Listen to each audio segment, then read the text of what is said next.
Welcome back into the Sports Source. This segment of our show is brought to you by Novacopy. And if you've got a business out there, what you need to do is call these folks because they come out and do a free cost analysis for you to see where they can save you money in terms of your workflow solutions, document management throughout your offices, copiers, printers, scanners. They not only sell that, but they actually back it up. They can repair that. There aren't any places in town you're going to go to get the sales and the repair, one-stop shopping. Novacopy, give them a call for your business. All right, back with David, Bobby, Jimmy, and Chuck, who get a fun chance to look at some numbers over at the Novacopy drawing board today, which now has a new big sign. I think you'll be able to see Novacopy on it. There you go. Just some numbers I want to quickly run through. This is why Tennessee fans need to adopt my personal philosophy on life. Hope for the best, but prepare for the worst, all right? All right, line one up there, what that is. Against Oklahoma and their tight coverage, Tennessee scored 10 points. Georgia had a ripped-up secondary. They played in soft, cushy zones all day. Tennessee scored 32 points. Florida yesterday didn't play those soft, cushy zones. They played tight press coverage much of the game. 9 points. Going the rest of the way, if you don't see a team lined up in soft, cushy zones, you're probably not going to have a big offensive day because those receivers aren't going to be able to get open quickly enough for Worley to get them the ball. All right, line two right there, 3.0 yards per carry. That's on the season. The Vols came in yesterday at 3.3, and they were ranked 109th in the country. So their number is going to go down from 109th in the country. But look here, that's 29 carries for 28 yards yesterday. That would be the worst number in the SEC if it holds up since 2.7 in 2011 by Tennessee and their offensive line. Here's your reason for hope down the road, though. They ran for just that small amount of yards in 2011. Same offensive line in 2012 jumped to 4.6. In 2013 jumped to 4.9.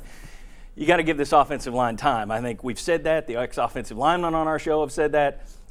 To fix the offensive line, the only way to do it is just play them more. And that sucks right now, but it's the only option. All right, next we go to line three over there, and what you'll see, that 18, yeah, that's how many sacks that Justin Worley has taken this year.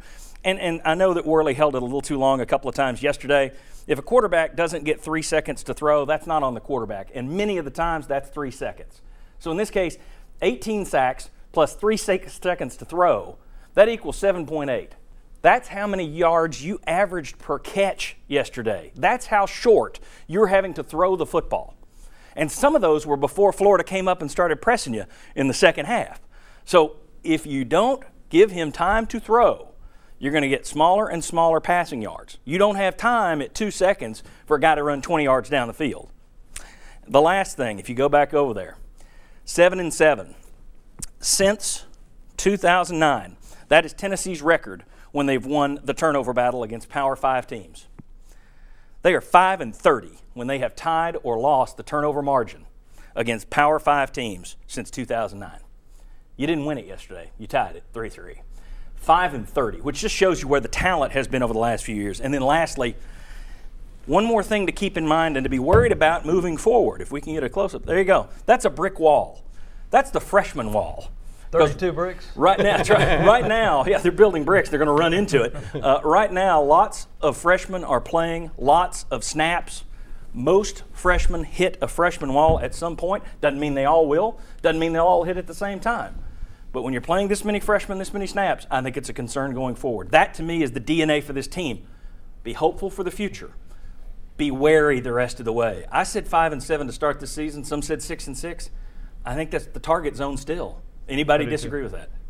No. No, I mean, we haven't seen anything to change our mind. And you still wonder, where is that Butch Jones signature win going to come from? And we got it last year, didn't he, with South Carolina? But this season. Oh, we got to have one every year. Okay. Yes, and that's pretty much been his MO. And you'd even like to have two. Yeah. To me, there's nothing I saw yesterday. We were talking last week that the future of this program is so clear to see. Nothing I saw yesterday changed my view on that. You have a bad offensive line. You went up against the defense that I thought would challenge you a little bit more. Joked a couple weeks ago you'd score no points against them. Didn't think I was going to be so close to being right. But I didn't see anything that changed my view of the future of this program. Am I the only one in that? Did you guys say, oh, wait a second, now I got some doubts? No, I'm not saying a bad offensive line. I'm saying an inexperienced offensive line. I mean, these guys have got some. Hey, these guys have got some talent. I mean, it takes a while for an offensive line to gel. I agree. And you got so many there that hadn't even, this is their first time playing college ball. Do you see any more hiccups in this? I mean, did you look at this team and say, wait a second, I'm not buying in as much now, or the program? No, I think what you guys discussed in the last segment about, if you have an average offensive line, what's that change the record to? I think it drastically changes the record. And so I think, look, there's key areas that are doing really well. There's areas that are doing really bad, namely the offensive line. And I don't know if it is talent. I don't know if they have the talent. I think they're going to need better players. Final word. Not the program, but the season, perhaps. And the reason I say that is because I thought the offense all the way around, play calling, quarterback, receivers, offense, they all participated in what I thought was a poor performance. Yeah. And if teams come in and they play press coverage on Tennessee, which I'm going to do. Yes. I don't care how good my safeties or cornerbacks are. I'm coming up on the line of scrimmage. That makes me concerned going forward because I didn't see him beating press coverage yesterday. No. Okay. When we come back, zone read. We may talk a couple other topics too, but zone read offense. We'll talk about that next. Come on back. Follow the Sports Source online at sportsource.tv and on Twitter at SportsSourceTV.